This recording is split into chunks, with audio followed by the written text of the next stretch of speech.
네, 안녕하세요. 소금돌이입니다. 오늘 이 시간에는 시흥시에서 가장 핫한 시흥의 대장은 과연 어디인가에 대해 살펴보도록 하겠습니다. 우선 시흥시의 행정구역을 보시면 이렇게 경계가 굉장히 넓습니다. 생각보다 시흥시가 엄청 넓어요. 네, 그리고 또 보시면 시흥시 같은 경우는 여기 보면 바다도 껴 있어요. 바다도 있고 생태공원도 많고요.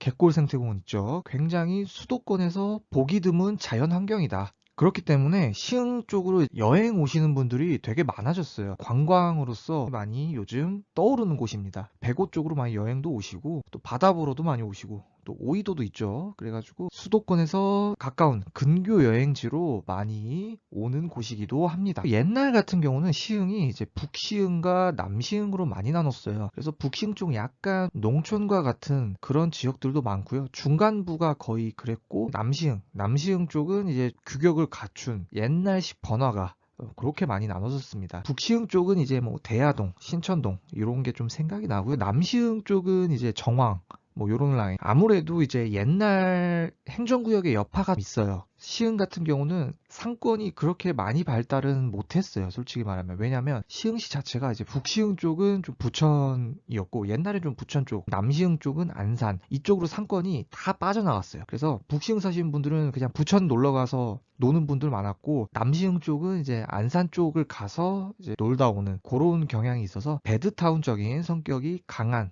도시 중에 하나입니다. 특히 시흥시 같은 경우는 중앙부, 이 중심부가 많이 약했어요. 왜냐면 북시흥과 남시흥이 딱 경계로 갈려져 있는 느낌이 들어서 중심부가 생각보다 많이 약합니다. 시흥시 쪽에서는 최근 굉장히 신경을 많이 쓰고 있어요. 시흥 중앙부를 많이 개발을 하는 중입니다. 그치만 아직 시흥시는 이제 좀 농사를 짓는 그런 동네도 많이 있기 때문에 아직 시흥시는 기회의 땅이다. 네, 이런 말씀 드리고 싶습니다. 네, 이런 점에 있어서 시흥시 정말로 솜틱하다. 정말로 쏠티바다.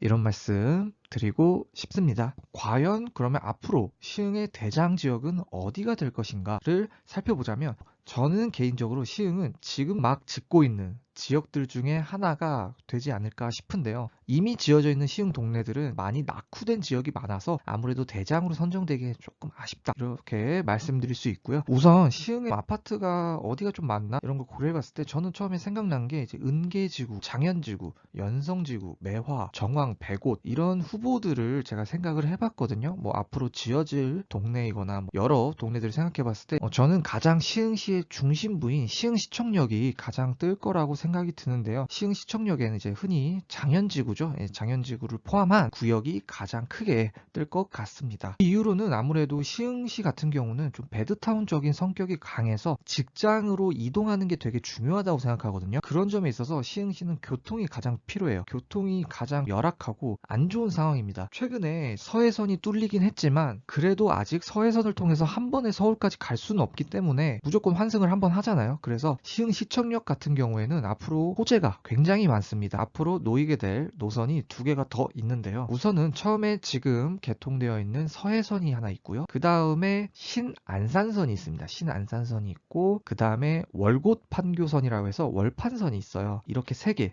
트리플 노선이 예정이 되어 있는데요. 이렇게 될 경우에는 동서남북으로 쭉 뻗어져 있는 그런 교통망을 가지게 됩니다. 교통 명당을 뽑았을 때는 저는 시흥시청역을 추천을 드립니다. 신안산선 같은 경우에는 종점이 여의도예요. 여의도. 그러니까 이 방향이 여의도까지 가는 방향이거든요. 그렇기 때문에 여의도로 직장 출퇴근하신 분들의 괜찮은 위치일 수도 있고요. 또 대한민국의 3대 업무 중심지인 여의도를 환승 없이 한 번에 갈 수 있다는 큰 장점이 있습니다. 월곶 판교선 같은 경우도 판교라는 핵심 업무 지역이 있죠. 판교도 일자리가 상당하기 때문에 시흥시청역에 살 경우에는 이제 또 여의도 방향으로도 갈 수 있고 판교로도 갈 수 있는 어떤 방향이든 편하게 출퇴근할 수 있는 시흥시청역이 가장 괜찮지 않을까 저는 개인적으로 이렇게 생각을 해봤습니다. 그리고 서해선 같은 경우는 밑으로 좀 더 연장이 하게 되면 앞으로 예정된 구역이 이제 송산 그린시티가 있어요. 화성시죠. 원시역 다음으로 연장이 되는 게 이제 송산 밑에 부분인데, 여기까지 연장이 될 경우에는 송산 그린시티도 상당히 큰 일자리가 있고, 반대로 북쪽으로 올라가게 되면 이제 매화동 쪽이 있죠. 그쪽에 이제 광명시흥 테크노밸리가 지어집니다. 그래서 여의도, 판교, 송산 그린시티, 광명시흥 테크노밸리, 이렇게 네 개의 업무 지역으로 진입할 수 있는 시흥시청역이 괜찮은 위치이지 않나, 저는 개인적으로 추천을 드립니다. 그래서 흔히 이제 장현지구 하면 이제 장곡역과 시흥시청역 이렇게 있는데요. 둘 다 또 괜찮은 선택지이지 않을까 싶습니다.